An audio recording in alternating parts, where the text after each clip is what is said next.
Okay.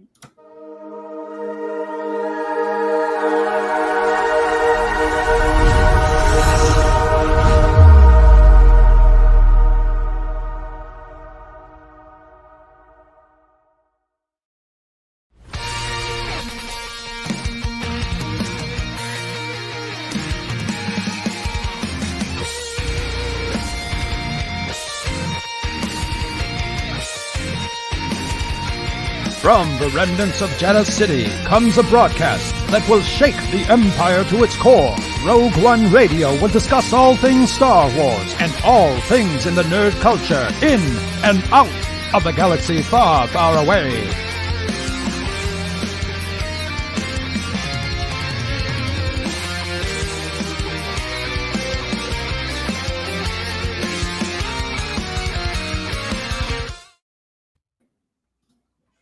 Hey folks, it's Rogue One Radio. How's it going? Hey, what's going on? How you doing, DJ? Or should I call you Mr. Elliot? Hush. Oh. Boo.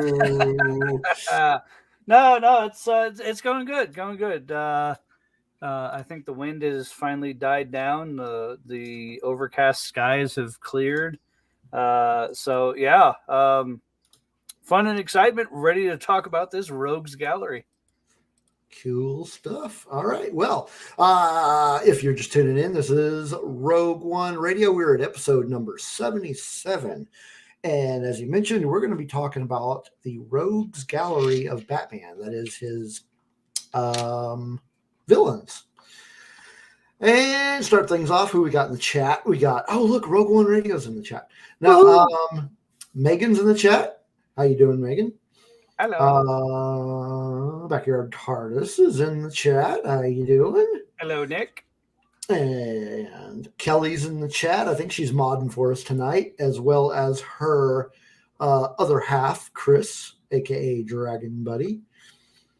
And Spencer is in the chat with us. And then also we have Chantel with us. So welcome everybody to the chat. I am 1/3 of your host team, Steve, and with me is DJ. And coming along at some point will be Nicole, hopefully. So what have you been up to this week, DJ? Oh man, this week. Let's see. Today I had 3 work meetings, and that was pretty much my day. After that, when you work a 8-9 hour day and 7.5 hours are in meetings, not a whole lot of time for work to get done. But that's all right. That's what I signed up for, and I guess that's why they kind of pay me sort of the big bucks. Not really, but yeah. Started watching the Daredevil show again from now on Disney Plus, and I did start playing a new video game. Well, an updated video game, WWE 2K. Very cool. Yeah. They made a lot of improvements in this update, so very excited about that. And watching some basketball as well with the March Madness tournament going around. That the second round really hosed me as far as my percentage. Now only about 65%, where I was running almost 80. So, but that's all right. It's all for fun. What about you? What have you been up to? Never really been into the basketball thing, but let's see. Still trying to get things together for moving, which is happening in like 2 months. Like we leave mid-May and it's already, like the 20. What is today anyway? 23rd. 23rd. Good Lord, yeah, we're gonna be behind. I don't think we're leaving in mid-May. Anyway, but let's see. Video games. Still just playing Cyberpunk. 22nd. Okay. Very good. Still just playing Cyberpunk. Kind of obsessed with that. I've been trying to catch up on some comic book reading. The Volume 5 of Batman just came out last week. That is the Fear State story arc. I haven't started that because I'm still behind on some other things I'm reading. And I'm still like, I had to renew my I borrowed Thrawn Alliances from the library, and I had to renew it because I'm still only like halfway through it. It's taken me forever to get through that book. What else is going on? I started yet another rewatch of Parks and Recreation. Good show. Just love that show. Yeah. I think I'm somewhere in season 2 now. What else? I did not go see Batman again. But I've seen it 3 times, so I'll probably go see it again before everything's said and done. I did go to the movies Friday, though. I actually ended up going by myself because nobody else wanted to see the movie I went to go see. I actually went to go see Belfast, which I wanted to see like when I heard about it, and I was like, man, I want to go see that. And then eventually I think it was not in the theater, at least not here. And then it popped up for one showing again near me. And then so I went and saw it Friday, and it was good. It's not really the type of movie I normally go see, but I enjoyed it. By the way, Nicole's with us. We're talking about what we've been over this week. I went we were talking about a movie that I went and saw by myself on Friday because nobody wanted to go see it with me. And it's Belfast. But I'm trying to think. I think it's one of those like Oscar type movies. Which movie? Belfast. Oh, it is. It's up for a couple Oscars, which is coming up this Sunday. So I enjoyed it. It was good. Definitely not like I was saying, type of movie I normally go see, but it's kind of set in that historical period, and I'm kind of a history nerd, so I wanted to go see it, and it was good. I'm all for nerdom. I probably wouldn't go to the theater and see it again, but once if it came out on HBO Max or something, I'd probably watch it. Speaking of, let's see, what do we got here? We got do we have any additions in the chat? Kat is in the chat. Yes. Welcome, Kat. Thank you for joining us. Everybody else, I think that's the only new one since we last talked. So what have you been up to this week, Lillian? Well, of course, Lillian Rose, we will figure out who she is if you don't already know in the chat. In fact, I'm eating, Don, a particular dress, a very particular dress that if you can see, there's little bats and there's ivy on it. So I'm actually I'm wearing the Huntress, aren't you? What? The Huntress. I'm wearing a dress, and which I don't usually wear, but this particular dress I actually wore to a wedding. Because it was actually a DC themed, actually, if you can believe it. And this particular character we're going to be talking about tonight. So I'm going to hold up. You can see the bottom. You can see the bat. I wonder if anybody can figure it out what dress I'm wearing. But yeah, love it. Anyways, what have I been up to? I think the most exciting thing from the past week is I went to a Comic-Con, a medium-sized Comic-Con, not like a huge one like C2E2 or, Celebrations. It was called Mighty. ScarifCon is going to be awesome, but that's, again, it's slightly smaller in comparison to this. But this was different at the same time because we have Dominic, and Dominic is awesome. But I have to show and tell one of my items I got. Oh my gosh, I absolutely loved this. I came across this Lego guy who had all the Legos. Can you guys see it? Kind of. You guys see that? I'll take pictures and I'll put it on. So it's actually the Mandalorian, and it's got the armor, Cara Dune, IG-11, Mando, and of course Grogu. But interestingly enough, it's got Ahsoka in it.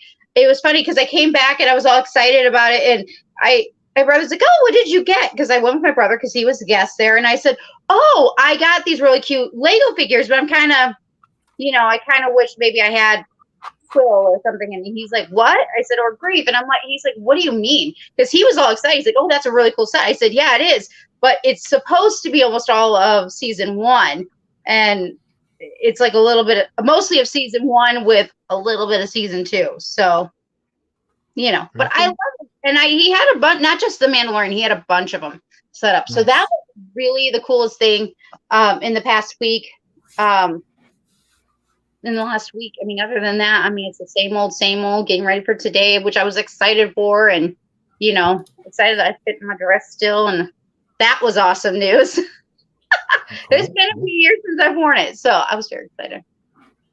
Cool. So we got a few more that have hit us up in the chat. Who do we have? We have Joker Voice in the chat with us. Hey, Joker Boys. We have Tina. Hey, Tina. Very cool. And we have, I'm going to assume that is Ro in the Scarab Scuttlebutt podcast.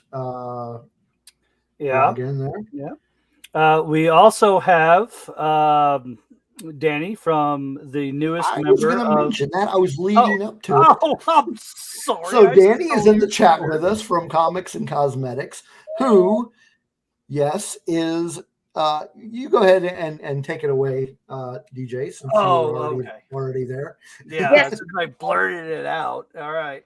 Yeah, the newest member of the Red 5 network is Danny from Comics and Cosmetics. So very hearty welcome to her, and glad she's aboard, and look forward to a really cool upcoming episode that she shared in the chat with us earlier today, that I actually mistook for a football player of the same name, but yeah, I can't wait for that, and you guys definitely check out her channel, give her a like and follow and all that kind of stuff, and do that for the rest of the Red 5, because Red 5, we are growing, but we are still family.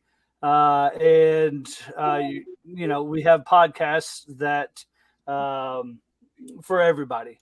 So sorry, I got the song "We Are Family" now stuck in my head, and all I could think of is wanting to dance and sing "We Are Family." Yeah.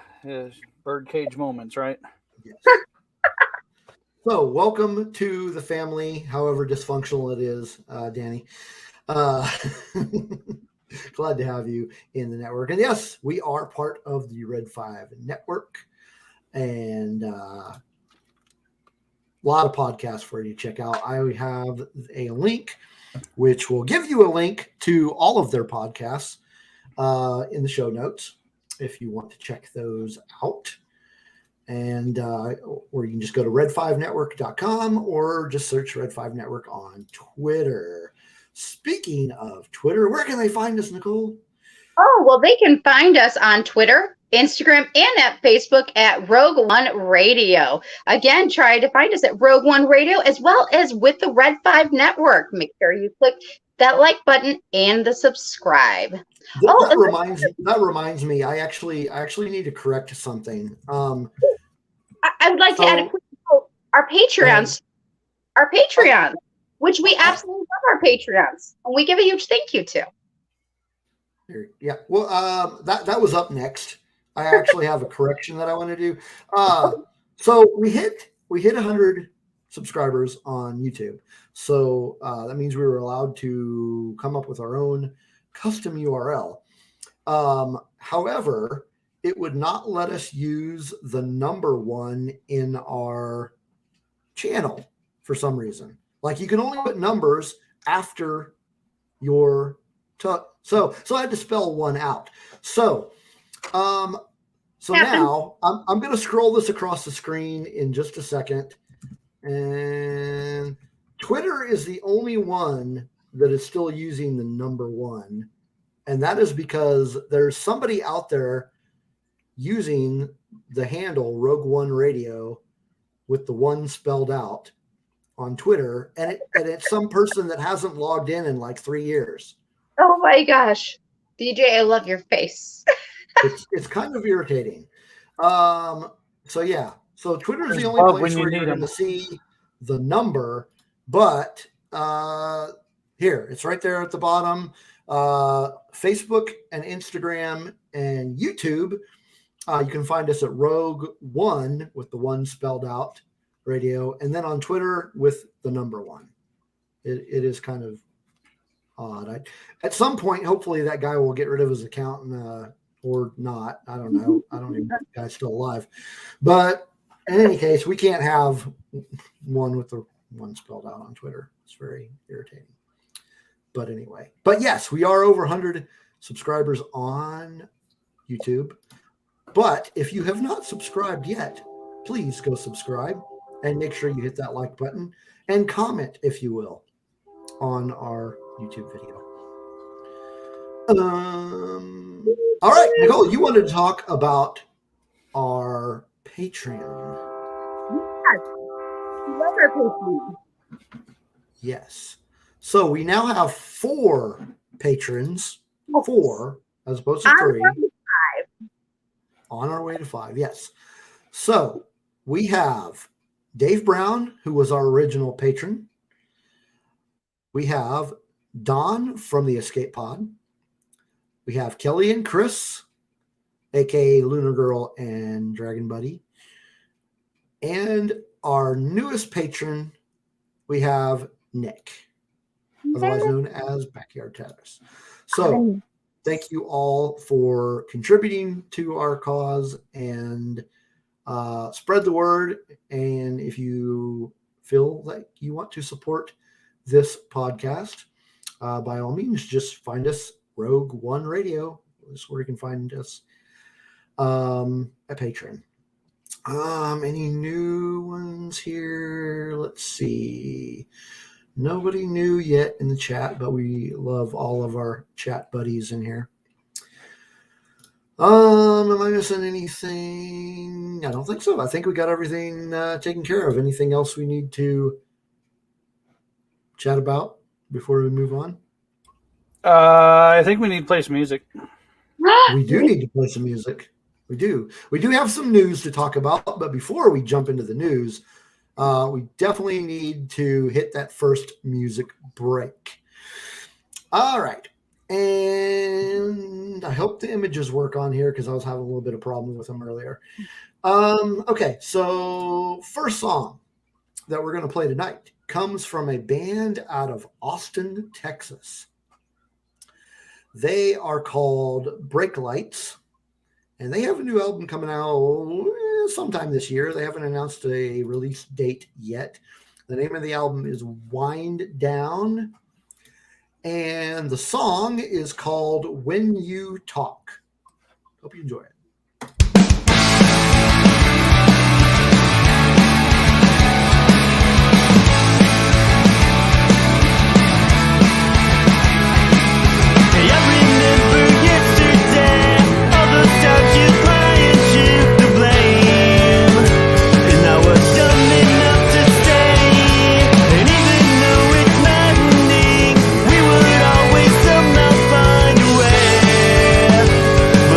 Probably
All right, that was When You Talk by Breaklights. All right, chat room. Hector has entered the chat room. So welcome, Hector. Always good to have you in there. And Joker says that this song sounds like the theme song for a Friends spinoff show. Maybe. I can see that. Yeah. See that? Yeah. Enemies. No. All righty. So on to the news. We have a few things to talk about. Only one Star Wars based news article, though. First news that we have is that we have a premiere date for the HBO Max release of The Batman. I think I know that. Yeah, the movie has been doing. It looks like it's been doing really good at the box office. But yes, the film is going to arrive on HBO Max on April 19th. So we're all looking forward to that. And of course, HBO Max is where we're going to have our kind of spin-off TV series happening as well. Which I'm looking forward to. Absolutely. Mhm. I'm looking forward to the HBO Max release of the Batman. It means I don't have to go anywhere to sit for I'm 3 hours and watch Batman. I'm that Penguin. The series. The Penguin, and then there's also the Arkham Yeah. series that we talked I'm excited. I jumped ahead however many years. Oops. Yeah. Sorry. Not sorry. Nah, it's okay. Okay. Anyways. So next one here, I can't tell if this is a rumor or not, but there's signs pointing toward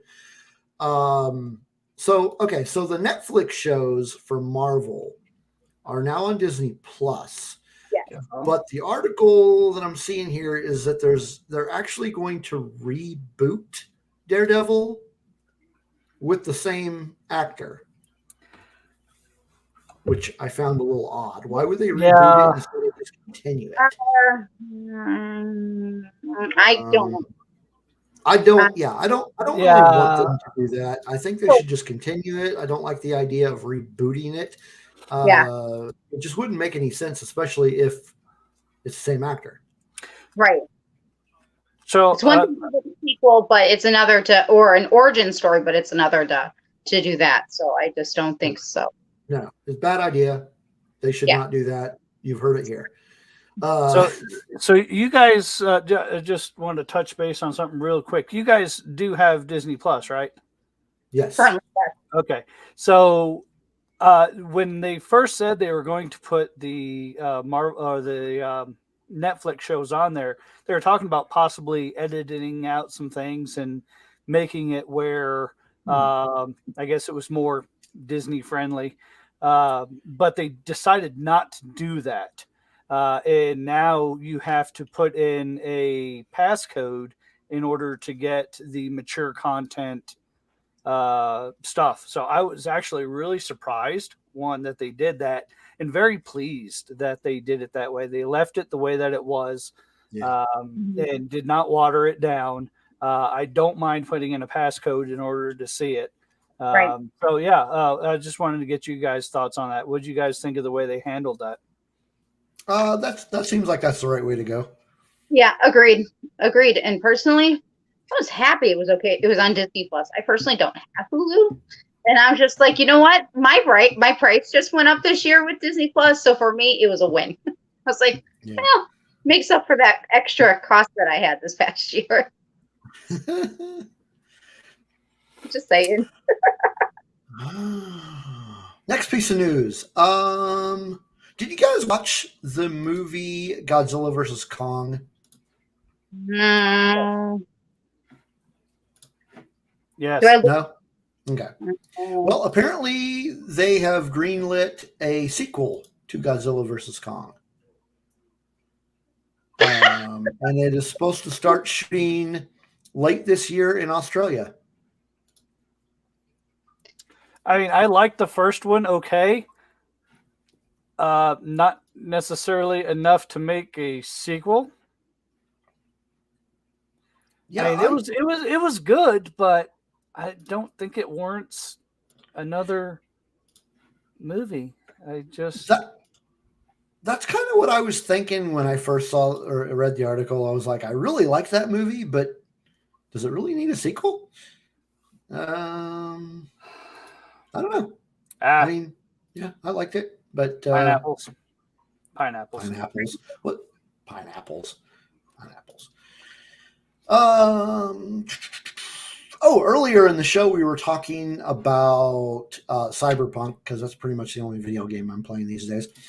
But the next piece of news is that they are going to be developing a Cyberpunk animated series.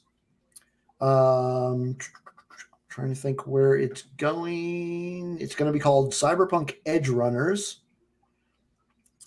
And looks like it's going to be on Netflix. So I'm trying to scroll through the article here. Yeah, I think Netflix. I think it's going to be on Netflix. So that should be interesting if you are fans of the game or video game or tabletop RPG, either one. That looks interesting. I'd watch that. Yeah, you give it a shot. I mean, I'd at least watch the first episode. Yeah. All right. What else we have? We are getting a new Captain Kirk in the new Star Trek series, Strange New Worlds. Well, it's kind of new. They've only had one season, but I have not watched Strange New Worlds. I haven't seen the only Star Trek TV show that I've watched lately, like recent, is the Picard show. Did not see Strange New Worlds, although it did come recommended from a couple of friends of mine. Have either of you watched Strange New Worlds? I'm not a Trek fan. Not Trekkie. Understood. But yeah, so they are casting a new James Kirk, who of course was portrayed by William Shatner in the original series and Chris Pine in the reboot series. But this time around, they are casting a lead actor from the popular CW series The Vampire Diaries. His name is, where's it at? Wesley? Something Wesley? Crusher. Oh, Paul Wesley. Paul Wesley will be playing Captain Kirk in the second season of Star Trek Strange New Worlds. Again, I've never seen it. So now, what would have been ironic is if it would have been Wesley Crusher playing a new Captain Kirk. Oh, that would be hilarious. That'd be great. Right. Yeah. And you said popular, right? Show. Well, popular some. I mean, am I using this right? Yeah, sure. Like popular. I'm just quoting the article. I don't know. Right. I mean, I'll watch the new season of Picard when it comes out, but I really don't think I'm going to be spending my time watching any more Star Trek than I need to. I mean, I could just go back and watch Parks and Recreation again. Right? Watch a good show. Heck yeah. So this is a news story that I think you are all going to enjoy and just be so excited about. But I saw it and DJ, I thought of you first when I read it. Lucky. So there is a game publishing company out there called Renegade Game Studios. Yeah. They make tabletop role-playing games. Mm-hmm. So they have announced that they are doing a tabletop role-playing game for, are you ready? The magic that is My Little Pony. I thought of you first. Man, I feel so much better right now. Well, I knew he was a brony, so That's funny. so what do you think? Do you think that this is a tabletop RPG that either one of you would play, or anybody in the chat? Would you play a My Little Pony role-playing game? When I was a little girl, yes. But in this case, this is all DJ. Yeah. Get out. Get out. You're stealing Chantel's words. In honor of her, yes. A big get out. Oh, come on. You know you like it. Now, are they trying to introduce role-playing? Yeah. Are they trying to introduce RPGs to 10-year-olds? I don't know. I don't know. Yeah, you threw me off because I didn't know what a brony was. What's a brony? Is that the name of their fan base? I'm pretty sure. Yes. Yes. I'm looking it up. The Urban Dictionary says a brony is a male fan of the series My Little Pony.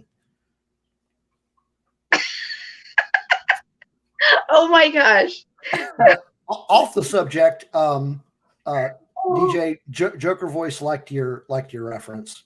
Oh yes, nice. Glad that it's that somebody else understood An the reference RPG besides game me. of the miniature horses. Yeah, I'm very glad that somebody understood that reference other than me. All right. We got one more news article, and this one is Star Wars related. I'm not sure how new this is because it's all over Twitter already, and it's been there for a few days. But Christopher Lloyd is joining the cast of The Mandalorian for season 3. Yeah, because he did wonders for Star Trek 3. Well, let's not go there. Let's pretend that didn't happen. My guess is he's going to play a scientist that's bent on time travel.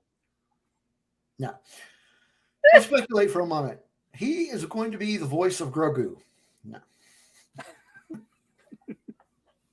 Great Scott. Now we can all think of Great Scott. But really, who do you think he's going to be? You know what I think? To be honest, I think he's just going to be some random alien. Right. It's supposed to be like a cameo guest. I just hope this time it serves purpose, opposite of Jennifer Beals, where her character served half a purpose, but not really a purpose. And, kind of could have been played almost by anyone after that point. So I hope it serves a purpose. I have a feel, and I don't know. I really don't. I have a feeling it's going to be a Snoke on a rope. A Snoke on a rope? Snoke on a rope, yeah. He's going to play a clone that is going to somewhat resemble Snoke.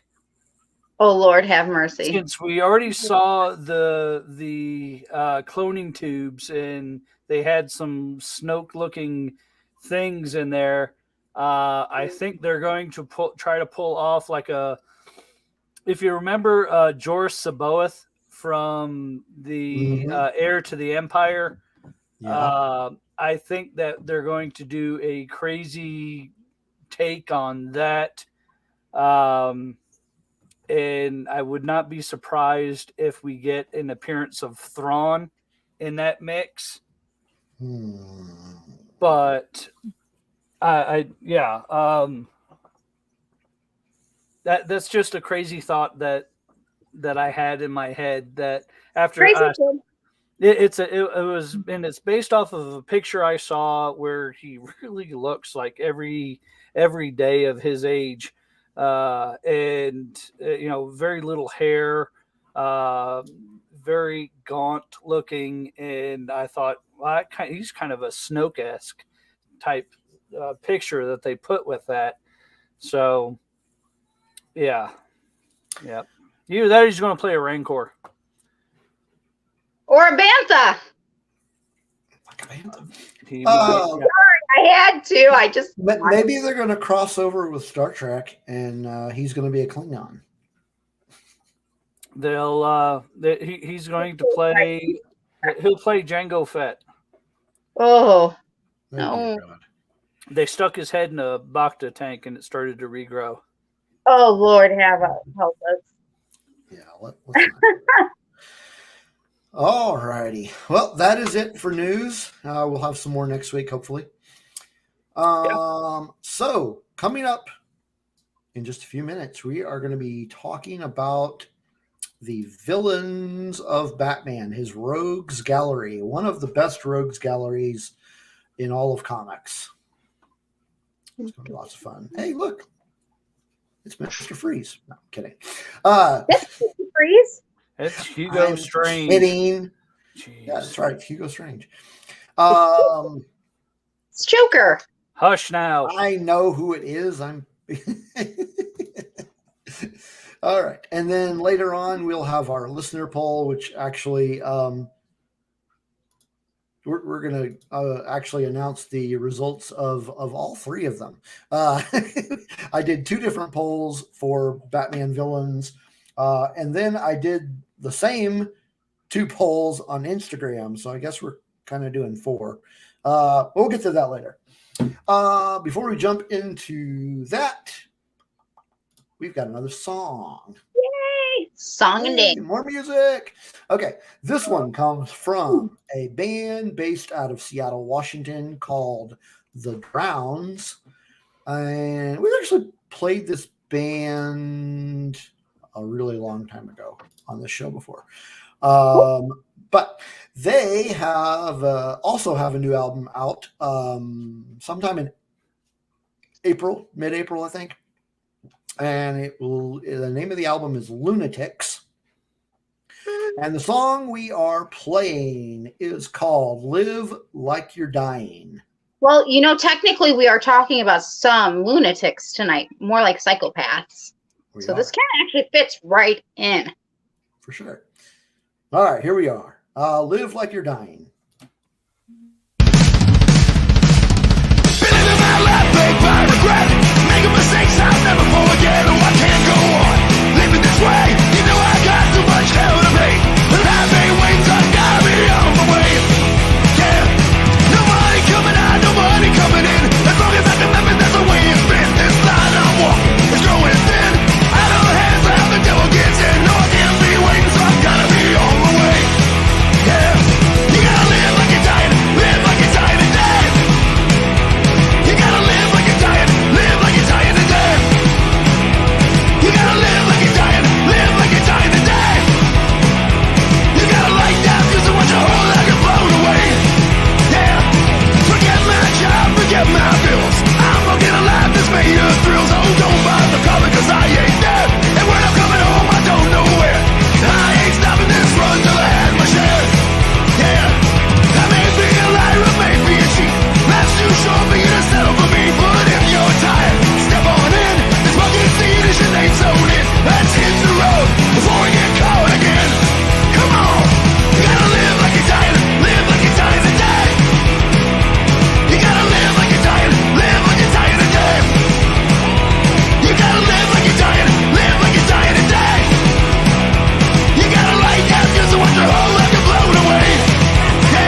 All right, that was Live Like You're Dying by The Drowns. Good stuff. Very good stuff. We got some Batman villains to talk about, but Lillian has an announcement before we jump into the Rogues Gallery. I am curious if anybody has figured out who Lillian Rose is in the chat yet about which character it is. I mean, I did give an idea in regards to the dress. Anyways, so today we're actually continuing on with our Batman series, which we started 2 weeks ago. Tonight, of course, we're going to be talking about the Rogues Gallery, but next week we're going to be continuing on with this series where we're going to be talking about the supporting cast from Catwoman to Alfred, our personal favorites. And of course, we'll have another poll or two as well. And amazing music. Batmite. So we'll talk about Batmite. Yes. So for tonight, we're talking about the Rogues Gallery and our personal favorites and some that we just really like. Yeah. So each of us picked 3 villains to kind of spark the conversation. And otherwise, it's kind of a free-for-all. We're just going to talk about these villains. We've got kind of I think DJ came up with kind of a good list. A good way for us to try to keep it on track. But this is Rogue One Radio. We're never on track. And I forgot that list at home, or at work. So that's okay. Home. Help you. It's all good. We'll help you out here. Nicole, why don't you go ahead and get us started with your first? Well, the first one I'm going to talk about today is, of course, Lillian Rose, which is one of her aliases, also known as Dr. Pamela Lillian Isley, known as Poison Ivy. Poison Ivy had her first appearance in Batman 181 in June of 1966. Some of her affiliations includes Birds of Prey and Justice League, as well as Legions of Arkham. She was created by, I hope I say this right, and forgive me if I don't, Robert Kinginger. I'm saying that wrong, I'm sorry. And artist is Sheldon Maldoff is the original ones. Of course, she is a botanist and also a toxicologist. So just to kind of get us started off just a little bit. It's interesting because when I was doing research on Poison Ivy, I mean, we know her. I mean, okay, the way I was introduced to Poison Ivy was, of course, through Uma Thurman, in the 90s Batman, which was not the best portrayal of her at all. Not even close. In fact, if one day they ever redo it, I really do hope that they go more authentic and more genuine. In some ways, I almost feel like she's not a villain. She's a super villain, right? She's included in the Rogues, but she's almost on the same line as Catwoman, but not at the same time, which we'll talk about next week. Because, she was poisoned. Her professor took advantage of her. And really all she wanted to do was make enough money so it was just her and her plants. And I really feel like they could have made her a hero. You know what I mean? The writers actually had an opportunity to make her a hero. In some ways, in some of the comics they did, because she had some maternal instincts too, because, we do know that she at one point, took in some orphans and things in one of the comics. But I just kind of wanted to bring that up. I just think that they really could have actually probably taken her the other way. When I was doing the research, my heart kind of poured out for her, differently. What she because she was toxicologist, botanist and stuff. They really could have used her in almost as a heroic way to create this amazing character to actually save people, to save people's lives. But and then they did the exact opposite, where they made her, of course, her poisonous kisses, and only Batman could, she could seduce Batman and things like that. And of course, she was also BFFs and sometimes lover with Harley Quinn. Who we'll be talking about later, but just some important thoughts I just wanted to share as we kind of talk about her, because when I was really doing research this week for her, I was just like, okay, my heart is changing for this character. Things that I did not realize, I began to realize, and I'm like, boo. They had this opportunity and they made her as a supervillain instead. Yeah. She was in Batman the Animated Series as well, and that was a pretty good iteration of the character. Right. And she was inspired by Nathaniel Hawthorne, which is really cool. Rasputin's daughter. I hope I said that right. Was again probably not saying that right. Nathaniel Hawthorne is actually known for Scarlet Letter. So I think that's pretty cool that that's where they came up with the idea for her. And of course, she's really motivated by her plants and things. I mean, she has some really good qualities. So it's like she's really on this line that for me, and I don't know about the chat, but again, this whole last week when I was really digging into her character, I kind of started going, gosh darn it. Like, they had this chance. They really could have made her this amazing superhero for us gals, you know? And I want to throw out real quick, because tonight, one of my favorite books for DC, for women anyways, it's the DC Women of Action. So I just want to throw that out by Shay Fontana. And of course, that's where I got some of my research from. That includes both Lillian Rose and also this upcoming character that I'll be talking about. And it's really beautiful artwork in there as well. So I just wanted to throw out this book that I got as well in regards to this. So, other than that, you know what, for me, again, I like Poison Ivy, but I just don't, in hindsight now, I kind of wish they would have changed up for her. I think she really could have been better written, especially in the 90s. That Batman version was horrible. Like, I think my dress is way better than what that was. It's like, it's like Uma Thurman took this character, this wonderful, beautiful character, and then just, I don't know, it just didn't portray the way it needed to be portrayed. Yeah. So, DJ, what do you think of Poison Ivy? Did you like her as a character?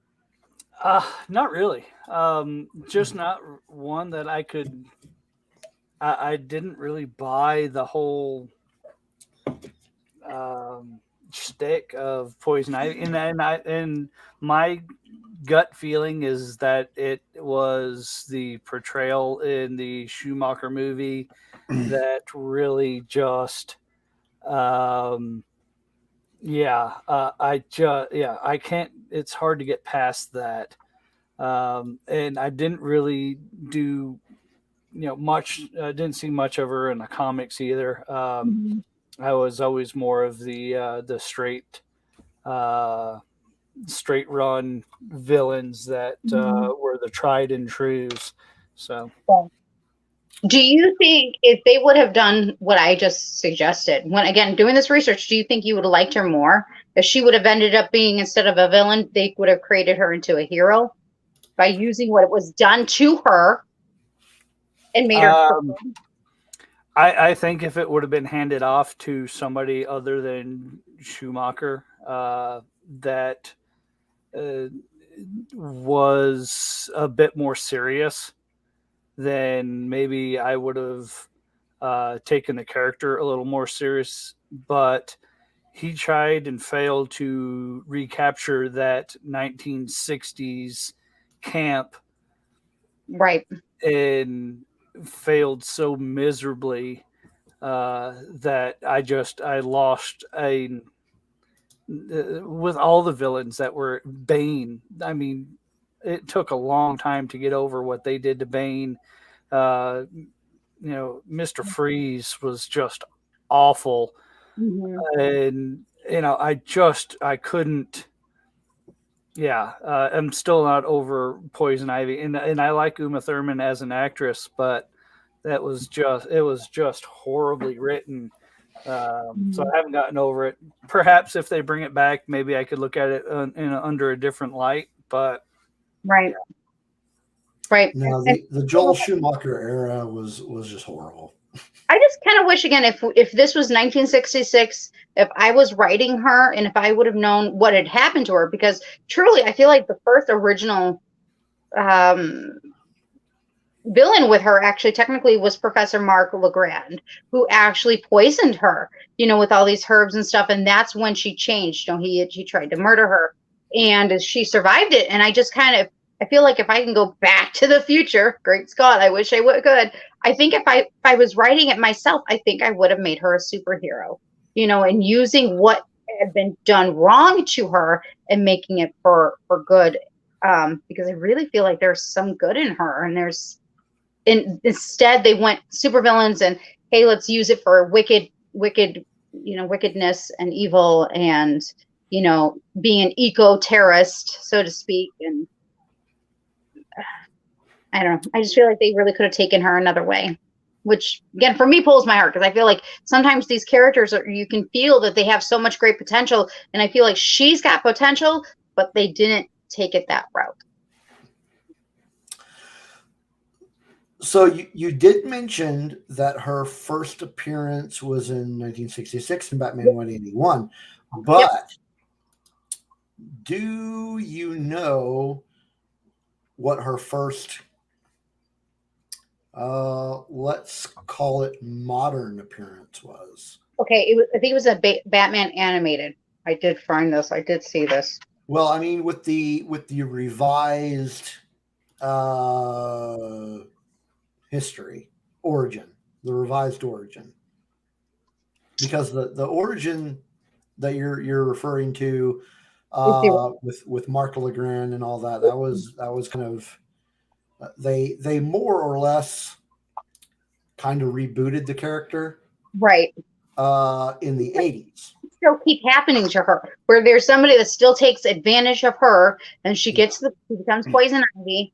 And again, I feel like they could have made her for good. They really could have given us this really awesome superhero, but instead, of course, she's mad of what's happened, and I get that. I mean, I would be mad too if somebody took advantage of me, but I just feel like they had an opportunity, and I just don't feel like they took it. And again, this is just me even in the past week going, okay, I like this character because I like her, but I don't love her. And I feel like I would love her more if they would have done her differently, if that makes sense, from the beginning, from the get-go, if that makes sense. So. Oh, by the way, Kim is in the chat with us now. Hi, Kim.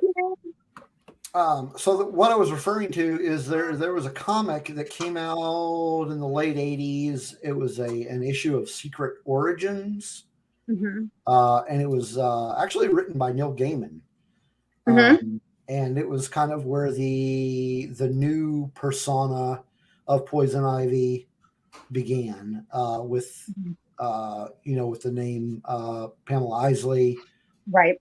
And so I thought that was interesting. Well, let's move on. DJ, who's your first pick? The first one I picked was the Penguin, otherwise known as Oswald Chesterfield Cobblepot. He was created by Bob Kane and Bill Finger. His first appearance was Detective Comics number 58, which was in December of 1941. So he's been around a long time. Something interesting that I found about his inspiration, where they got the inspiration for this character, was he was inspired by the advertising mascot of Cool cigarettes in the 1940s, which was a penguin with a top hat and a cane. And they just thought that that was pretty interesting, so they made a villain after that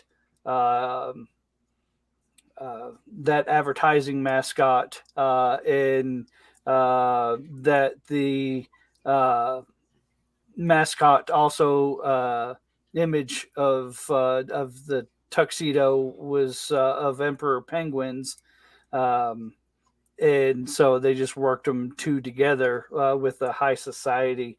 So trying to figure out how I had this. I had this laid out so well. Happens.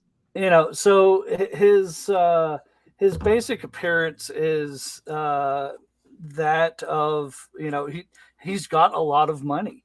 A lot of the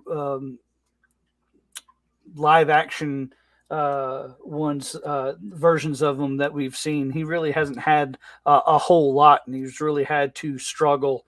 But in the comics, he's always, no matter what his financial status was, he always set himself up to be more elite, to always look his best, and to act in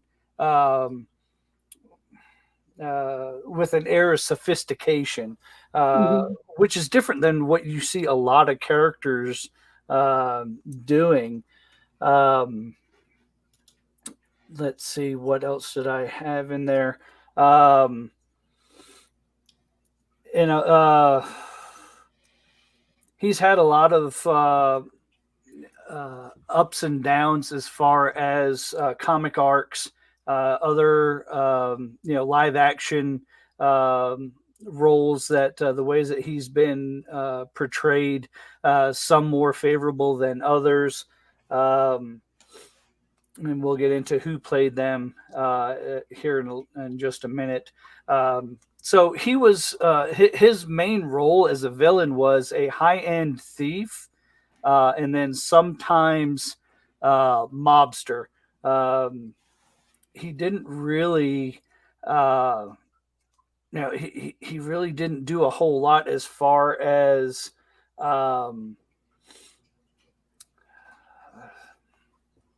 I guess interaction with you always see the team ups and whatnot. It was mainly him that was doing it. He was super intelligent, and he always had his iconic umbrella that he created different weapons out of. It seemed like every time he turned around, he had a different umbrella that did different things to help him out, and he had a uncanny relationship with birds, and use them as well to help him carry out his plots, which was pretty cool to see. And of course, he had different iterations, whether it was the golden age of comics, silver age that came up. The post crisis of Infinite Earths was another main point where a lot of things got turned around. The New 52 was another one. And one of his most common allies would have been the Joker. Other things that we might have seen him in, and I'll go through those real quick. So the 1960s had a version of Penguin that was portrayed by Burgess Meredith. Very iconic role with his costume and his laugh that he did. It's to me, he was like the second one after Cesar Romero's Joker character. He was in the series Gotham, which was portrayed by Robin Lord Taylor, which I thought did a fantastic job with his take on the character. Just playing a younger Oswald Cobblepot. Let's see, he was mentioned in Titans. He's was really big in a lot of the animated series. Trying to think of what else. And then, of course, in live action film, he was in Batman Returns.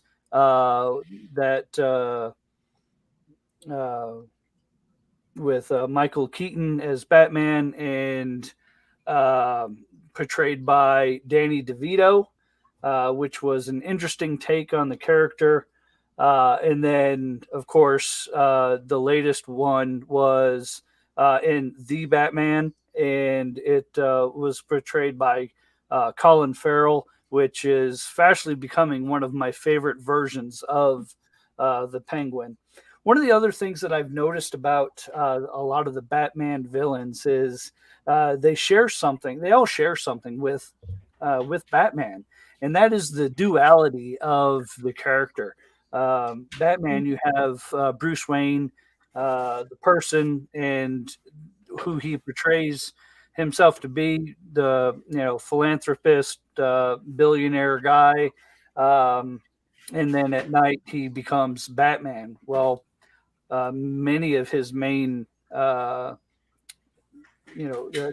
Rogues Gallery folks here also have a similar trait. So you have the Penguin that always puts on this air of sophistication and this portrayal in the public light, but he really comes down to it, and he's just a villain. He he wants to get rich and wants to do evil. So it's pretty interesting. What do you guys think? What makes Penguin a good villain? What? Growing up, I remember him in the original, Batman with Adam West. So it was very campy, but that for some odd reason stuck with me, growing up, right? I mean, he's sophisticated and yet he's a villain, and I think that's also what also brings an interesting dynamic, even if it was campy, right? Because it's like you can have somebody, again, kind of like another villain we'll be talking about, where it's almost like every day, but at the same time, they're very villainous, which I personally like. And I think that's important to mention. I think that's also like with the new Penguin, there's a thing of some sophistication in comparison to the one with Danny DeVito. Although I do like Danny DeVito's, interpretation, because that's the one the other one I grew up with. But it's like this new one there is that sophistication again, a little bit again, right? So in some mobster way, and it gives you that feeling of, but this could be the person you just passed, in the limousine if you're in downtown Gotham somewhere, right? Or somebody you would see every day, which is, again, I like when a villain is like that. Like they're there, but they're not there, right? They're in hindsight. They're there. They're in your peripheral vision, So I think that's what I like about Penguin. Steve?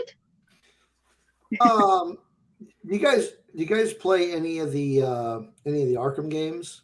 I would. Yes. I really liked the Penguin in specifically Arkham City. I like that iteration of Penguin.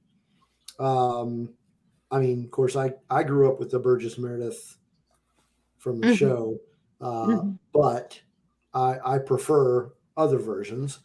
Like I said, I like the one from Arkham City. Definitely the one from the Batman. That was a great iteration of him. They take a little bit different take on him in the Earth One series Batman. Oswald is actually the mayor of Gotham. Doesn't call himself the Penguin, but he is sometimes referred to as Penguin. I don't think he likes it. But yeah, he is. The whole story of Earth One kind of gets its start from Thomas Wayne, Bruce's dad, is actually running for mayor against Oswald Cobblepot, and of course Penguin has him killed.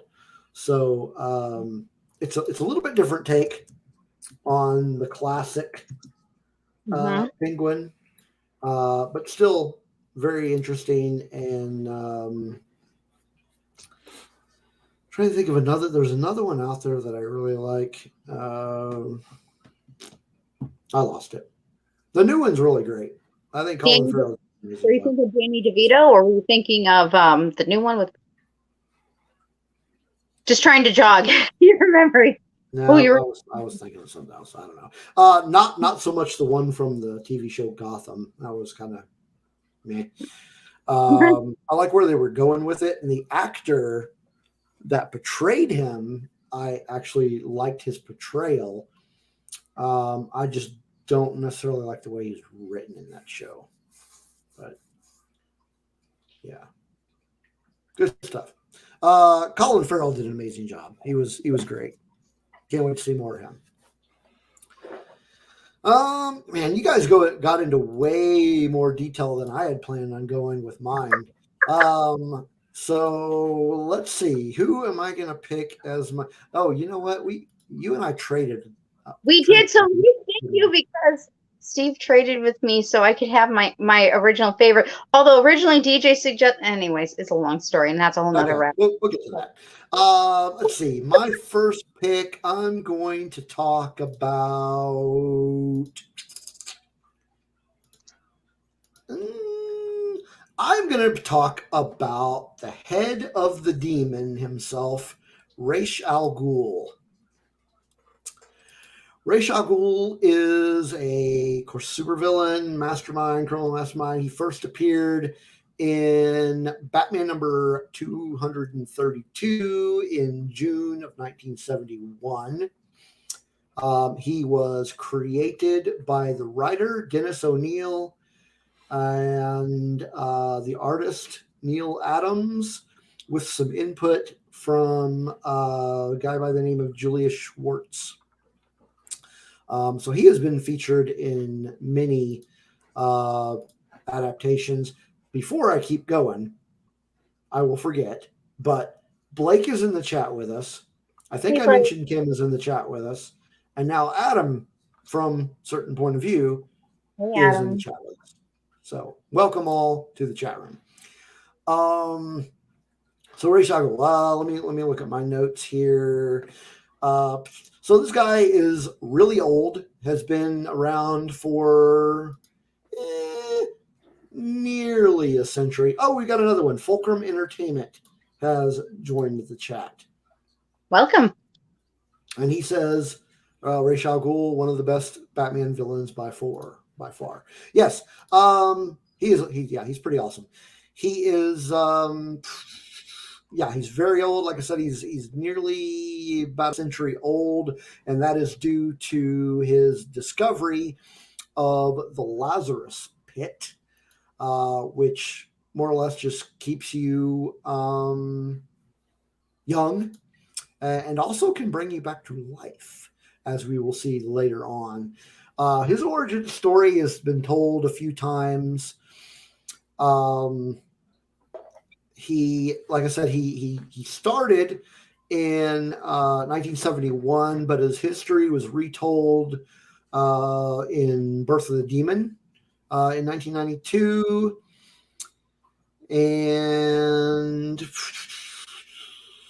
he also had an origin retelling by James Tynion, who is one of my favorite Batman writers, in an issue of Batman and Robin.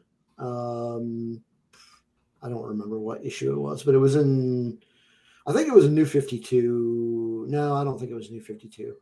It was in the early 20-aughts. 2012, 2013, somewhere around in there. So yeah, his origin has been retold many times. He's been portrayed in various iterations. He is most notably the leader of the League of Assassins, and so, like as I said, he discovered the Lazarus Pits, which has considerably lengthened his life, and given him time to learn various combat disciplines over the course of his 700 to 800 years on the planet. Very long-standing member of Batman's Rogues Gallery. He is also the grandfather of the son of Bruce Wayne, Damian. So he has that connection. He's always had this connection with Bruce. He's always wanted Bruce to be a part of his organization. He felt like Bruce was, Bruce Batman was kind of his heir, so to speak. But yeah, he's got some long-standing issues with Batman. Because Batman doesn't want to be a part of his little group, and depending on where you are seeing the story of Ra's al Ghul, you could say that in some ways he trained Batman, but like I said, that is depending on which iteration we're talking about. So, some of my favorite adaptations or iterations would be, again, going back to the Arkham series, the Arkham video games. He had a really cool story going on in Arkham City. Actually, he's in the game. He teaches Batman how to fly. It's pretty interesting there. Some of the most notable iterations, of course, would be Liam Neeson in Batman Begins. And in one more factoid about the character, in the top 100 comic book villains of all time, based on IGN, Ra's al Ghul was ranked as number 7. Are you having an adult? Am I having what? Adult high C there? Oh my gosh! Sorry. I got skids. See, now Blake brings up a very good point. He's interesting because he just wants Bruce to take over for him. It's deeper than him just being bad. He does think that he's a good guy. He thinks that what he is doing is right. He's been involved in a lot of in comics and in the movie. These schemes to destroy Gotham, and in some ways more than just Gotham, just because they are at the root of the world's corruption. So he thinks what he is doing is justified. Yeah. Right. All right. Everybody else, thoughts on Ra's al Ghul? Well, I'll just quickly add mine. I have just one, and that I thought Liam Neeson did a spectacular job on him in Batman Begins. Of course, I love Liam Neeson as it is. He's one of my favorite actors, but he did a really good job in playing that character and bringing that to life. So that will be my 2 cents, and then I'll hand it over to. Okay. Before you jump in there, DJ, Joker Voice made a good point regarding the respect that he gives to Batman. He always refers to him as detective. Yeah. Yeah. And I agree that, as far as villains go, he's probably the only one that really treats Batman as an equal, that wants to let him carry on what he thinks is his noble work. It's a very interesting character study, of course.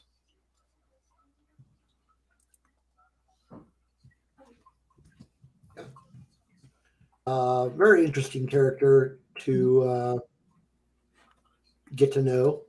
And there are quite a few good places to start with reading about that character.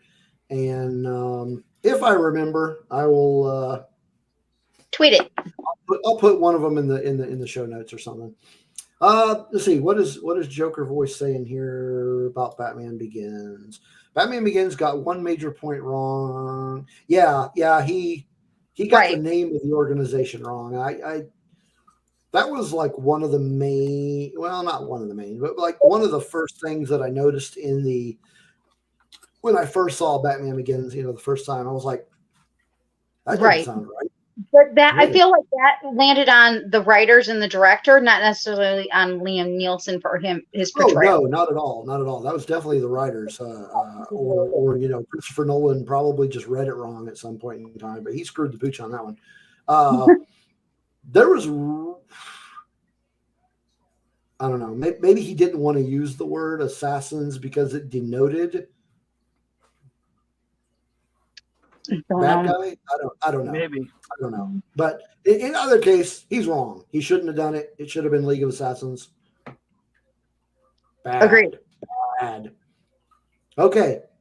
You're up again, Lillian. All right. I'm going to share some real quick artwork because I absolutely love these. And this is like the best way to really talk about our next character. At least I think so. And that is Harley Quinn. I love Harley Quinn. I do. And at the same time, I don't. I think she's really cool to Joker, but at the same time to Poison Ivy. I think she really overcomes some things. I think this is one of my favorites, which I wish I could just find just so I can hang. Look how gorgeous that is. Oh, gorgeous. I hope you guys can see that all right. So Harley Quinn made her debut real quick. Some of her aliases include Dr. Harleen Quinzel, as well as Holly Chase when she was a love columnist with Daily Planets. But of course, for most of us, she's Harley Quinn. Made her first appearance actually on September 11th, 1992 in Joker's Favor. She was created by Paul Dini and Bruce Timm. Her first comic book appearance, though, it's not until September 1993. So she was originally, like, her and Joker both had an interesting start because they both were only meant to be like in one, right? One episode, one and done, or one and done in the comics and no more. But people actually latched on to these characters, and hence we got more Harley Quinn. So, of course, she's a trained psychiatrist, expert gymnast. She's got some really cool trained hyenas named Bud and Lou. And, of course, some of her favorite things that we know about her. We know she's in, the comic books Mad Love, Suicide Squad. She's, with the Birds of Prey. And, of course, there's this one, too, Harley Quinn, the new 52 comic, which is really cool. It's interesting because Harley is one of these, she's been in animated, she's now been in live action. And of course, we kind of really know her because of originally with Joker. And it's interesting because Harley Quinn she kind of overcame things, which I want to note here because part of me again goes, man, they really could have went from not trying to avenge her, but she really could have avenged herself because she eventually left that relationship with Joker. It was very abusive. It was very codependent. And of course, eventually she kind of ended up with her BFF for a little bit. And I just want to make a special note of that because I think that's really, really interesting about her is that she did eventually leave Joker. And of course, some of the famous people that have betrayed her, Miss Tara Strong, which to note our own Joker voice has met, which I think I'm like really jealous of you because that is awesome Joker voice and literally like one of my favorite new videos recently. Of course, Laura Bailey, Jenny Slate, Melissa Ranch, Laura Post, Kaylee Coco, sorry, I said that wrong. And of course, Margot Robbie in the, Birds of Prey and in Suicide Squads. And again, I really like her character. There's many different ways that you can take her, her perspective. But again, for me as a domestic violence survivor and stuff, when I found out about her and Joker, and I was just like, I like them, but I don't love them. And I couldn't figure out why people idolized this couple, even if they were so bad for each other. They were each other's equals, but not each other's equals, if that makes sense. And I just feel like she brings her own little, I don't know, something to the stage, right? She's not my favorite villain, but she is definitely up there as one of the more interesting ones to me. So I'm just curious on your guys' thoughts. What you guys think of Harley Quinn. What do you guys think about her and Joker? And of course, maybe who you liked, who preferred her best. So the stage is yours, gentlemen. I liked Margot Robbie as Harley Quinn. Didn't really care for the movie she was in, but I liked her as Harley Quinn in those movies. And then, other than that portrayal, I feel like a broken record here, but going back to the Arkham series, I don't remember who did the voice. Oh shoot! And I just had it pulled up. Oh, okay. I just had it pulled up too on my tablet. Tara Strong. Tara Strong. I'm like, I just had it pulled up on my thing. Yeah, Tara Strong was the voice for her in. Because I don't think she was. I don't think she was in both of them. She was in, or I mean, all three of them. She was in. Oh, actually, I think. Oh man, which ones was she in? She was in Arkham City. Tara Strong was in Arkham City, and Arkham Origins. But in Arkham Asylum, her voice was done by Arlene Sorkin, who actually was the voice of Harley in Batman the Animated Series. I don't know why she stopped doing it, but Tara Strong did a really good job, I think. Yes. As Harley. But yeah, her character, the writing and the portrayal and everything in the Arkham series of Harley was just pretty amazing. Everything about those games was amazing. I'm trying to think.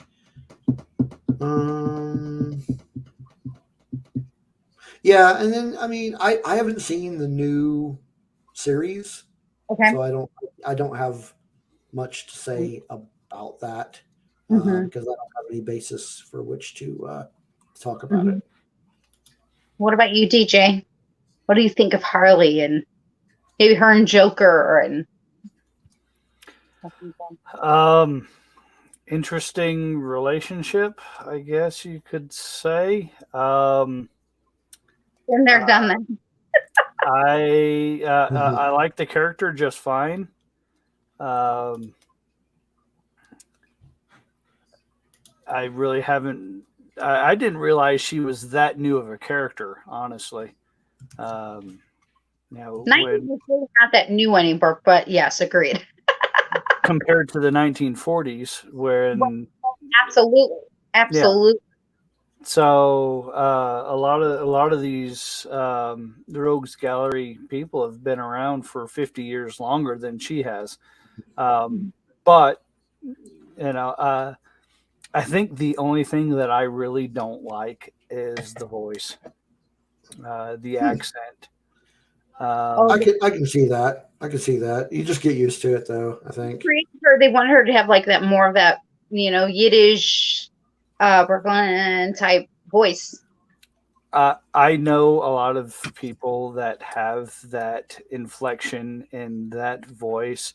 It reminds me a lot of like Fran Drescher in The Nanny. I think that was the name of that show. And just I don't. I know it's supposed to be over the top, but I think if they would have just toned down the voice or the inflection, not necessarily the voice, but the inflection in the accent, was really over the top.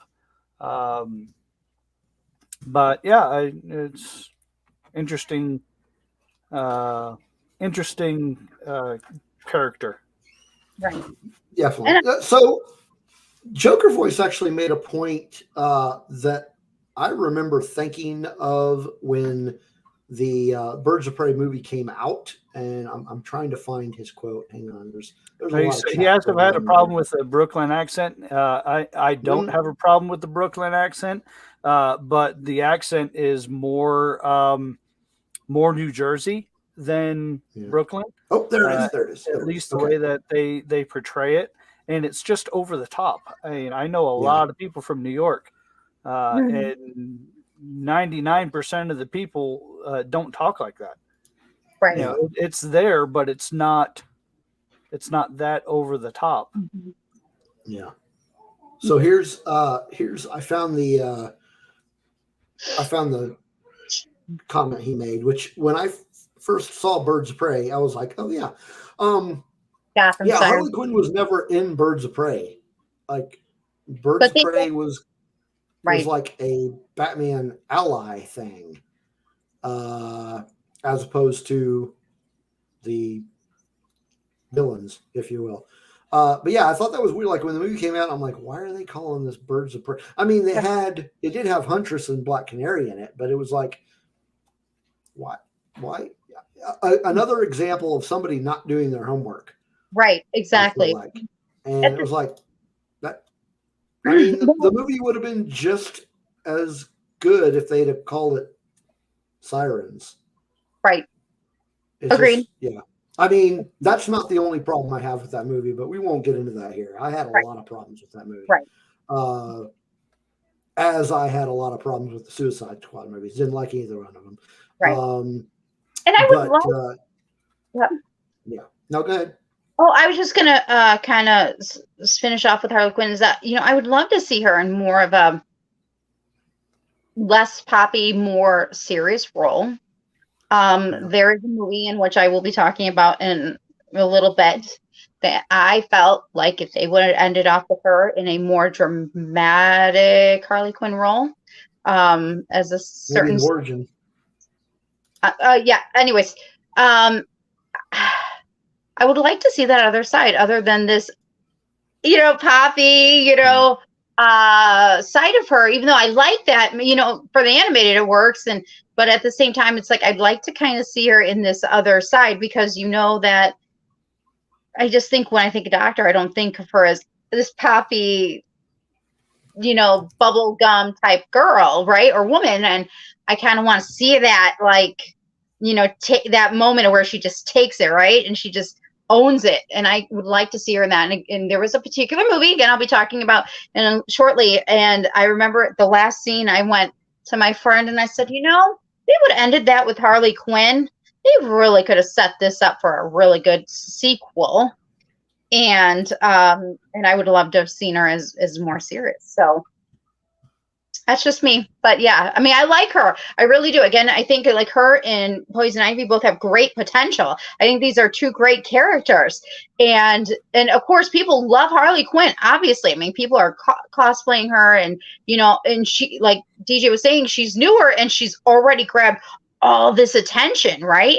So again, I feel like we have lots of good stuff, but I feel like they can still give us more. So yeah.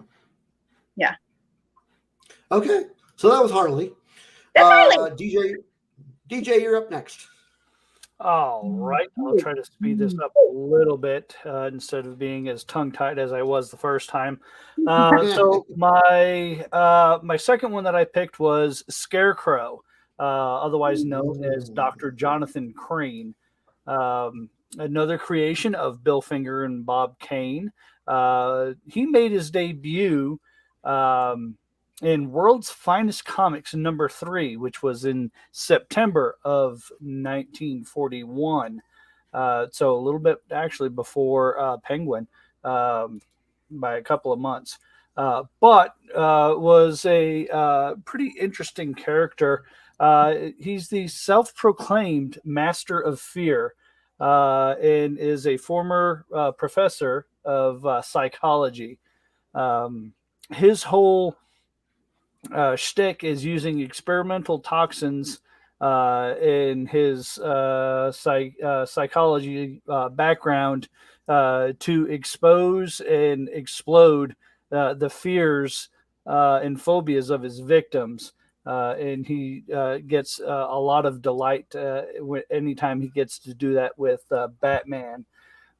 He's not one that normally commits crimes for wealth, but rather the thrill and power of terrifying people and as a way to do research and to study the effects that his tactics and fear work on humans. He believes that the citizens of Gotham are his guinea pigs to test on and to record what happens. Um, yeah, so very very interesting character the way that it's brought about. Um, Trying to think of things. His introduction or um, his origin from the creative standpoint was from Washington Irving's The Legend of Sleepy Hollow, uh, Yes. which was Ichabod Crane. Um, and yeah, it was. They took a lot of things out there. The way that he was bullied when he was in school and being rejected, and um, so yeah, it was pretty interesting to see how that came along as well. Um, and at one point in the timeline, he, as a college professor, he mentors a young Thomas Eliot, uh, which you'll notice the name that I picked, which is pretty interesting there. Um, but yeah, there's been multiple reboots as far as Crisis of Infinite Earths, the New 52. But this character got his start back in the Silver Age and has gone on up, or Golden Age, all the way up through the Silver and Bronze Age to more modern day things. Um, I like this character as far as his duality as well. That he has, started off, you know, very intelligent, and psychology is just no joke, and for lots of various different reasons, depending on which origin story you're looking at. He goes off the deep end and gets more twisted as it goes along. Um, so we get to see that as well. He often puts on masks to bring about fear, similar to how Batman puts on a mask to to bring out the fear in those that are committing crimes. And he has a more humble beginning, such as the professor of psychology and versus Bruce Wayne. Mhm. Um, some of the things that we uh, would have seen him in are the DC animated universe, which was Henry Pollock II and Jeffrey Combs did the voice for that. Dino Andrade and John Noble did the voice for him in the Batman Arkham series. Another one that I thought was pretty cool was in the video game Injustice 2. He was voiced by Robert Englund, the very own Freddy Krueger. Uh, and in the Harley Quinn series, he's voiced by Raul Coley. Uh, Mhm. in live action, he was portrayed by Cillian Murphy in the Dark Knight trilogy. Um, he was portrayed by two people, Charlie Tahan and David W. Thompson in Gotham. And then in the third season of Titans, you had Vincent Kartheiser doing the role. So yeah, really interesting character. Another older one, and it's another aspect of Batman that we get that's shown up in a villain as well. That's my number two. What do you guys think of Scarecrow as a villain? He's awesome. You know, for me, again, the first time I saw him was in Batman Begins, and I remember going, okay, he's wicked, he is awesome, and he's freaky. And of course, when his face turned into a Satan's spawn, I'll say it that way, I was like, ah! like the Scarecrow really embodied the actor really embodied that character, and they really did really well. At least I felt so. And I thought he was really awesome. And again, doing research on him in the past week, preparing for our poll, I remember going, okay, that I love the fact that he was based off of Sleepy Hollow. I loved the fact that I liked him, and I would love to see more of him. Maybe in the future, I'd like to see what they could really do with his character. Yeah. Yeah. I really liked his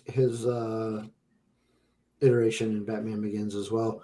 I'm not going to mention the video games anymore because that's just a common. I mean, that's just a gimme. If the character shows up in the Arkham series, I'm probably going to like it, and I did. He was okay. I guess I am going to talk about it. So the game Arkham Knight.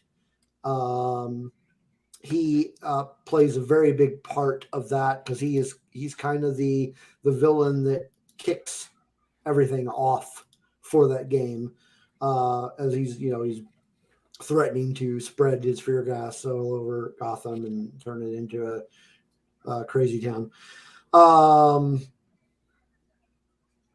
But yeah, he's a great villain. Man. DJ said it all. He probably would have been one of my three had DJ not picked him. But yeah, he's great. Awesome guy. Steve, what's yours?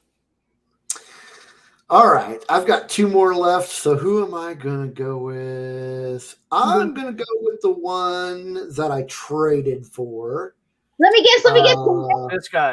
This guy right here, me. Okay. No. I'm going to talk about Riddler. That's what I showed. See? His jacket. Yes. Riddler. Yeah, he was first appeared in Detective Comics number 140 in October of 1948. He was created by Bill Finger and Dick Sprang, and over the years has been known his alter ego by either the name Edward Nygma or Edward Nashton. Mm-hmm. So he is, of course, a criminal in Gotham City, and he is obsessed with riddles and puzzles. Yes. And just kind of being not only the intellectual superior of Batman, but also just a big giant pain in Batman's backside. He was portrayed in the TV series, the 1960s TV series, by a couple of guys, Frank Gorshin and John Aston. He was in the horrible movie Batman Forever in 1995, portrayed by Jim Carrey. Didn't like that iteration. He was portrayed in the 2014. I don't remember. He was in the TV series Gotham, played by the actor Corey Michael Smith. I actually liked this character in Gotham. I like how they did him. And then, of course, he was portrayed most recently in this year's The Batman film by Paul Dano, who, by the way, is in the process of writing a comic book called Riddler Year One, which I'm Interesting. very much looking forward to. Mhm. So, Riddler, he is a genius, loves to wear green, is the subject of a lot of. If you don't finish the Riddler quests in the Arkham games, you are never going to hit 100%. And some of those are very, very hard to finish. A lot of them are just, standard puzzles, but some of them are just pretty much nearly impossible to do. But yeah, Joker's been around for a while, since 48, and Riddler. yeah, Riddler. and he's basically the main outside the Batman, of course, the main character of the newest movie. So there you have it, the Riddler. What do you guys think? I Like can him, go. hate him? Up and Okay. down. Okay, so I've been talking about this. We have talked about this. Okay, and I'm gonna show. Even though it says Joker, this whole set is puzzles. All puzzles. Riddles. Puzzles. And of course they feature this dude, the Riddler. And I really do believe, one, I do like him in this comic book series, the Joker, a puzzle box series. I do like him in that one. I really love him in this new one. The Riddler in the Batman movie, I personally like it because he felt like he was an everyday, again, somebody you would cross and you wouldn't know that he's like up in his apartment doing what he was doing, or like kind of like the Unabomber, like he was the mastermind, but you didn't know it. And I feel like eventually, I think his character is really going to grow. I really believe we're going to get a sequel, and I think eventually we're going to see him again. And I think he might even don the famous suit. I think he might become a little more sophisticated. Of course, I originally saw him in the 1960s, although I was not born in the 60s. I can remember as a child seeing those reruns, and it was very campy. But I liked him, the campier version, in comparison to Jim Carrey. Again, that was too. I don't know. No, that was awful. So I guess this newest version is my favorite. And again, right now, in the Joker, a puzzle box series, I like him in it. So I really do like the Riddler. And I'm curious if anybody had thoughts in the chat, in regards to the Riddler. And I hope we get more of him. I really do. I hope we get more of him, and I think we will, because I don't think he's gone yet. I think I kind of know. I don't want to say what happens in this comic book series, but I think that's what's going to happen to him. So, but yeah, Steve, anybody in the comments or any thoughts on? No, right now in the chat room, they're all talking about getting drunk. So I'm not Oh, sure. great. I thought we were the only ones that went off on rabbit trails. So the chat room does too. One of these days, I'm going to show up in rabbit ears. I'm just warning y'all. There you go. Not like that. Rabbit ears. No, I got what you're saying. Like not like that, but yeah. All right. Well, that's good. Let's go. Let's move along. You've got one more to talk about. Yes. DJ, do you have any final thoughts on Riddler before we move on?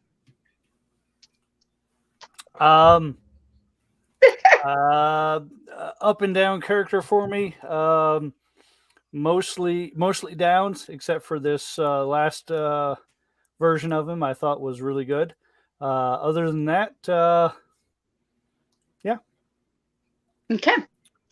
Blake has said in the chat, I feel like the only one who likes Batman Forever. Aw, Blake. Hey, Blake, Blake, you're allowed to like what you like. We are going to love you no matter what. Here, you are allowed to like it. We're not going to. Really going off on a rabbit trail. Are we going to see Nicole After Dark at Scarif Con? Okay, hold up. Side bunny trail, real quick one. I promise. Only 10 seconds. We were actually talking about Scarif After Dark last year at ScarifCon before it ever became a thing in the pods. We were already on it. Just saying. Okay, so going off onto the next venture, I'm going back to right back to my favorite. So I'm going to show you my favorite villain, almost like across the board, even next to Vader. Did I say that? Yeah, I did.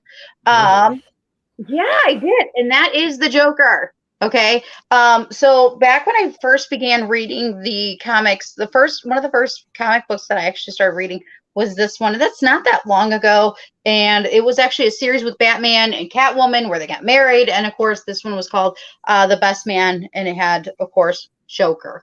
But recently, again, talking about Joker Puzzle Box, I've really been loving this current comic book series with him. Joker premiered April 25th in 1940. He was also known as the Red Hood. He was first also in Batman #1. Again, created by the iconic Bill Finger, Bill Kane, and Jerry Robinson. We know he's a psychopath, right? He has no superpowers, but yet he is one of the villains that I know why I love him. Okay. He's actually truly villainous, right? So while I can look at Poison Ivy and go, they could have made her a superhero. While I can look at Harley Quinn and go, oh, she could have avenged herself. Mine is the Joker movie, which I actually really loved, and I will get there. I really like that they left Joker as Joker. They left him as a pure villain, minus again in the movie that we kind of got the backside to him, but he really is always like that. Of course, in the 1950s, they made him more of like a goofy prankster, so that's what we kind of get in the Adam West series, with Cesar Romero, which he is awesome, iconic in himself. And of course, in the 1950s, they also did that because of the Comics Code of Authority. So they made him more campy and, more goofy, which I personally like, that little shenanigator in him myself. Of course, he's also an expert chemist and things. So I think there's some really amazing things about the Joker, which makes me like him or love to hate him as well. Of course, he's been betrayed by, I'm just going to name just a few. Personally, my favorites. So I mentioned Cesar Romero. He was portrayed by Jack Nicholson, Heath Ledger, and Joaquin Phoenix. There is one other one, of course. Before that, Jared Leto. We won't talk about him at this moment. And of course, Barry, I don't have. We'll never talk about him. We're not going to talk about him. We're not. You know what? I feel like each actor brought something to the table with the Joker, but that one, it's not that I hated him. It's not that. Okay. It's not that. It's that I feel like there could have been more. Anyways, but with the Joker, there's something about him. It's like they did it and they didn't apologize for it, right? Again, Harley Quinn could have avenged herself, or Poison Ivy really could have been wrote as a superhero. Joker wasn't that way until we got the recent movie, Just the Joker, which I absolutely loved. The Joker movie. Personally, that I loved it because I think it talks about mental health, and that is important to me in regards to awareness and things. Joker's just amazing.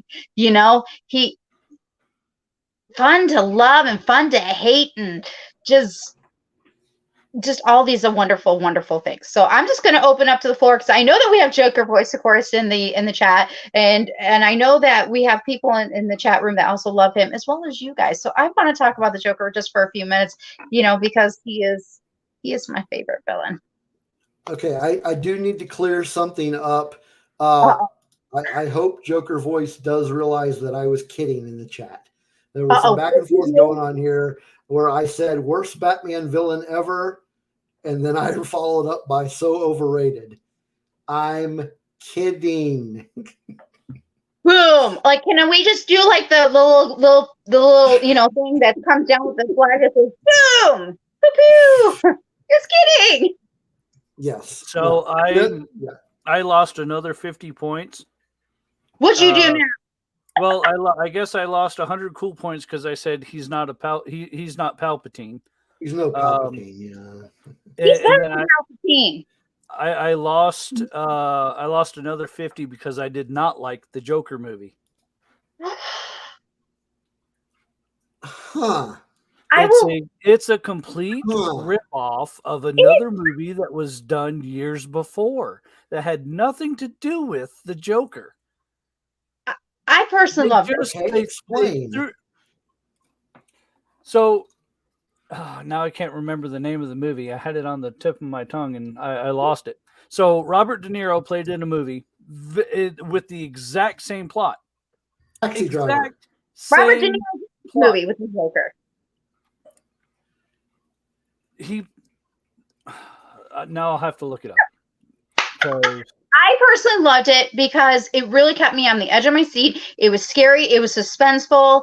It kind of gave us, it really got us into his psyche, right? And we got to kind of go also into his heart, right? So we got to kind of have our heartstrings pulled with, of course, learning about his mental health issues and also talking about society, man. We suck in society when we're putting people down or when we know that we need these programs and government's closing them down, but yet doing other stuff with, with what money that could be used for that. So I actually really liked the Joker movie for a lot of different reasons. Loved Joaquin Phoenix in it. I just really felt like his friend Heath Ledger was putting his hands on him and going, "I'm gonna guide you, man," because they were actually friends in real life. With that being said, though, Heath Ledger is, of course, one of my other favorites. He is definitely tied up there. He's amazing in The Dark Knight, and he just brought it. So, DJ, are we about to throw down? Are we about to have to get in the boxing ring? It was called The King of Comedy, and it starred Robert De Niro, and basically, it was a wannabe comedian who will do anything to get what they want, or to get the moment in the spotlight. And he does it by kidnapping his favorite talk show host. Sound familiar? Exactly.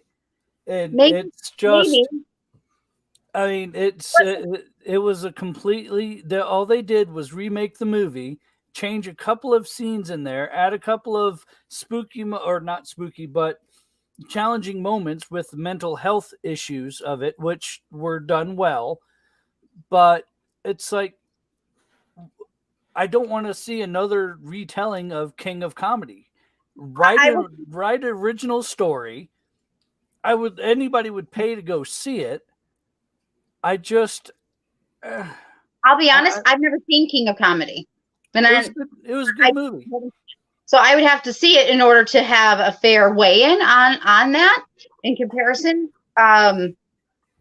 But of course, for me, I really did like it, and that's again because I've never seen this particular movie you're talking about. And of course, I want to make a special note that we also had the voice of Mark Hamill, also of course as the Joker, and of course he did a fantastic job in The Killing Joke, which is of course currently on Netflix if you want to check it out. Which is of course another Star Wars, Star Wars tie-in there. So want to throw that out.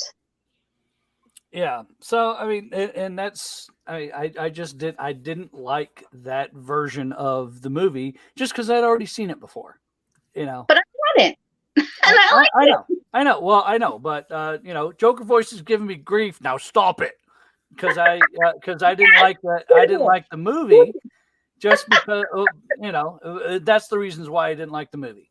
So what we need right now? I wish we were both animated, and I wish we had the fun little flags pulling out and little boxing ring and anyway. Man, and of course Steve's going to be our referee, but we get away with everything. Right. Yeah, Mark Hamill was great as Joker. Heath Ledger was great as Joker. Mm-hmm. Joker in the video games was great. Again, I'm gonna come back to a well, actually, I don't know if I've talked about it tonight. I think I did in the chat. There's a series called Batman White Knight. Mm-hmm.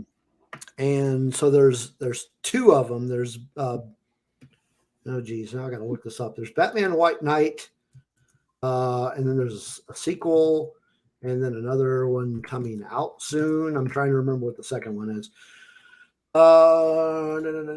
Curse of the White Knight is the second one, and then there's another one coming out later this year. Actually, I think it might be coming out next month. Called Beyond the White Knight. But the first one, White Knight, is a story about the Joker getting cured. Okay. And it's a really good story. So you should really check that out. Check it out, of course. I just but yeah, like the whole series is great. But yeah, it's an interesting take on the character of in this case Jack Napier, and his I don't want to give anything away, but yeah, he's a very interesting character in that series. Yeah, I don't want to give too much away. He comes out as being cured, but is he? no, Anyway, that's the Joker. but yeah, Joker's great. Once his friend goes and once he goes, I love it because again, I wanted them to leave a villain and go with it. You know what I mean? He is definitely a villain. He does what he does not for money, not for revenge, just because he is he's a villain. He just wants to see the whole world burn. Burn. Yeah. It's okay, DJ. I still love you. All right. We are running at about 2 hours now, so let's see if we can move things along. Who is your last one, DJ? My last one was Two-Face, also known as Harvey Dent. First appeared in Detective Comics number 66 in August of 1942. Also created by Bob Kane and Bill Finger. Go figure. Yep. Right. Harvey Dent is scarred on his left side after an incident with Sal Maroni throwing acid at him. He becomes obsessed with the with numbers and specifically the number 2. He has a two-headed coin. One that is marred and one that is good.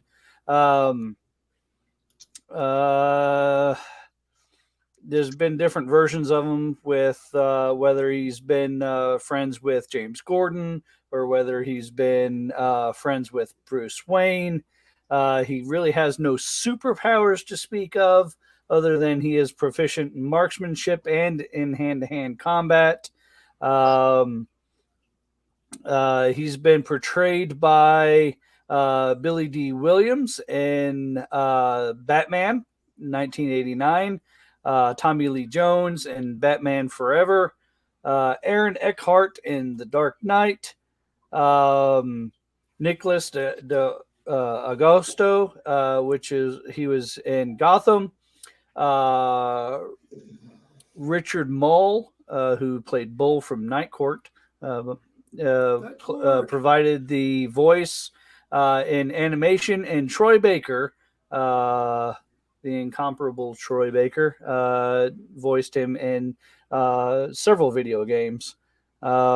And to follow up with the duality of the character, it doesn't get much more dual than Two-Face. So, promising young DA versus criminal. So, Yeah, there we have it. There is there is Two-Face. What do you guys think? Yeah, I like Two-Face. I liked him in oh geez, which one was he in? Dark Knight. He was good. Mhm. Yeah. He was fantastic. Yeah, really, really good classic criminal villain for Batman. And I thought Billy D. Williams did a really good job too. For an '80s version or late '80s, '90s there. Yeah. But if I had to pick, I really did love the newest portrayal. But even though that's not really new anymore, but Harvey Dent is Yeah. a pretty cool character, where a good guy goes bad, and hmm I like it, and I'm here for it. So, as an actor, I like Tommy Lee Jones. Oh, I he does did play him. not like his. I did not like his portrayal Me neither. as Two-Face. As you can tell, I remembered him last. Like I was like, oh, that's right, because he just wasn't like. I think he would have made a good Harvey Dent / Two-Face because Mhm. he's that good an actor, but the writing in that was just so bad, and the character development in that movie was so bad that they just ruined him. Had so much potential, and it was awful. But Blake would like to point out that as much as we hate the movie, the costumes for Riddler and Two-Face were well done. I will give him that. Costumes were good. I'll also give him that Batman Forever was not the worst Batman movie. That is true. Yeah, because there's always Batman and Robin. Batman and Robin was much worse. Yeah. Well, should we?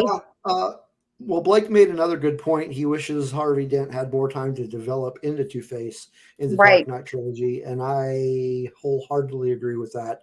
Absolutely. I really think that he could have stuck around for a third movie had they not rushed him. That whole character, I loved the portrayal. I loved the writing for it. I just felt that he was rushed. Right. Agreed. Yeah. All right. I'm going to finish up with the last one. I have picked as my last choice the man that broke the bat. We are talking about Bane. Bane. First appearance. Oh, go ahead. I said not Cad Bane either. No, not that Bane. Created by Chuck Dixon, Doug Munch, and Graham Nolan. He first appeared in Batman Vengeance of Bane in January 1993. Now, interesting enough, when they created the character, he was meant, they were creating him specifically for the Nightfall storyline, but they wanted to get kind of an origin story out first. So Bane was of Hispanic descent. He grew up on an island. I think it was an island. Oh gosh, I can't remember if this was an island or not. Pretty sure it was an island called Santa Prisca. He is the son of another kind of here Batman villain called King Snake, who was a revolutionary, and he escaped justice. And in Santa Prisca, because he escaped, his son was forced to serve out his sentence. So basically, he spent a large part of his life in prison in Santa Prisca. And he became part of some the Venom experiments. And hold that thought. Joker voice, I was going to use him, but I decided to go with Bane instead. He was saying that we should have went with Mr. Freeze, but yeah, I decided to go Bane over Mr. Freeze. We only have so Where much was time. Yeah, we We only can have so much time. all day talking about. So Do you he took part in the Venom experiments, and he was actually the only survivor of those experiments. And so this Venom, of course, made him very large and had superhuman strength. So in the Nightfall storyline, he shows up and basically lets all of the inmates of Arkham Asylum go free, and chaos ensues in Gotham. And then it becomes, he shows up at Batman / Bruce Wayne's door, so to speak, and they fight, and he basically nearly beats Batman to death. Instead, just breaks his back. So that's why I called him the man who broke the bat. He was portrayed horribly in the 1997 film Batman and Robin by Robert Swenson. And then, of course, Tom Hardy played him in The Dark Knight Rises.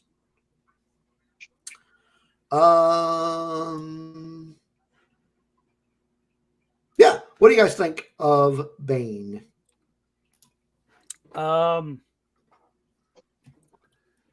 Interesting character. Again, hated the appearance and the mistreatment that it was in Batman and Robin. We should just never speak of that movie again. I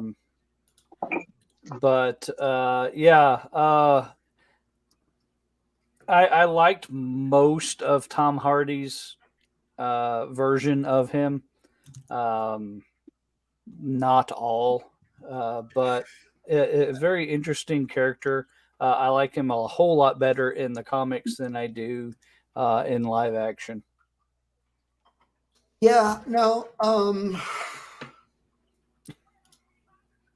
would agree. I mean, I thought that he did a pretty good job as Bane, but there were some flaws with the writing of that character as well. As far as what Christopher Nolan was trying to do with a more realistic version of Gotham and Batman and all the events, I think he did pretty well. I just think they got some things wrong with like nitpicky things, just like Bane is not Middle Eastern. He's Hispanic. So I thought that was a little weird that they went that route.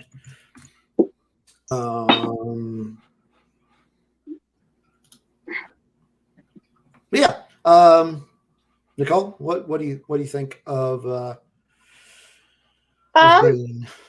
Of Bane? I mean, he's a really cool character. He is. He's a really good character. I don't know as much as I think about him as I know about like the others, So yeah.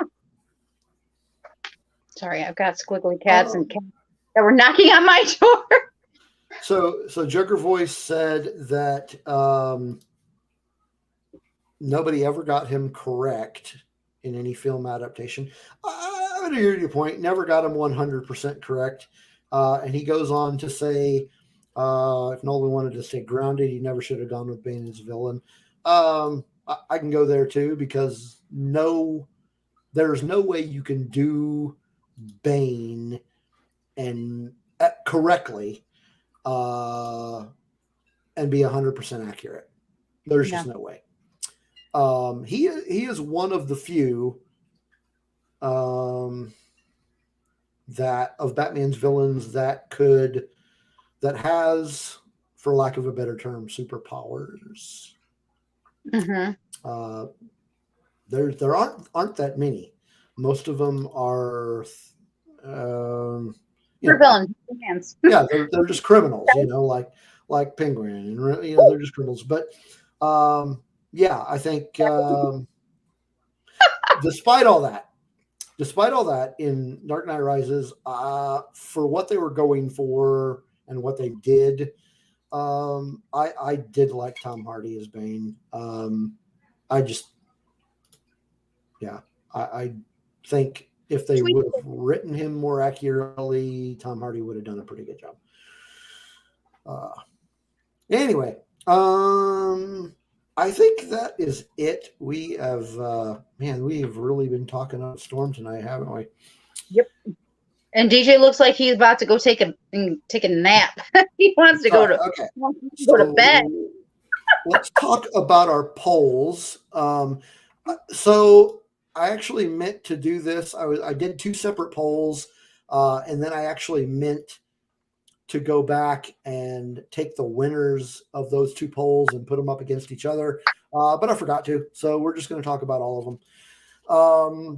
So the first one I popped up was favorite Batman villains. The 4 options were, now I went with more, let's say, relatively Unknown or a little bit more obscure than the main villains we've talked about. So the 4 that we chose on the first one was Man-Bat, Mad Hatter, Scarecrow, which we did talk about tonight, and Victor Zsasz. So on Twitter, the winner of that poll was Scarecrow by almost 73%.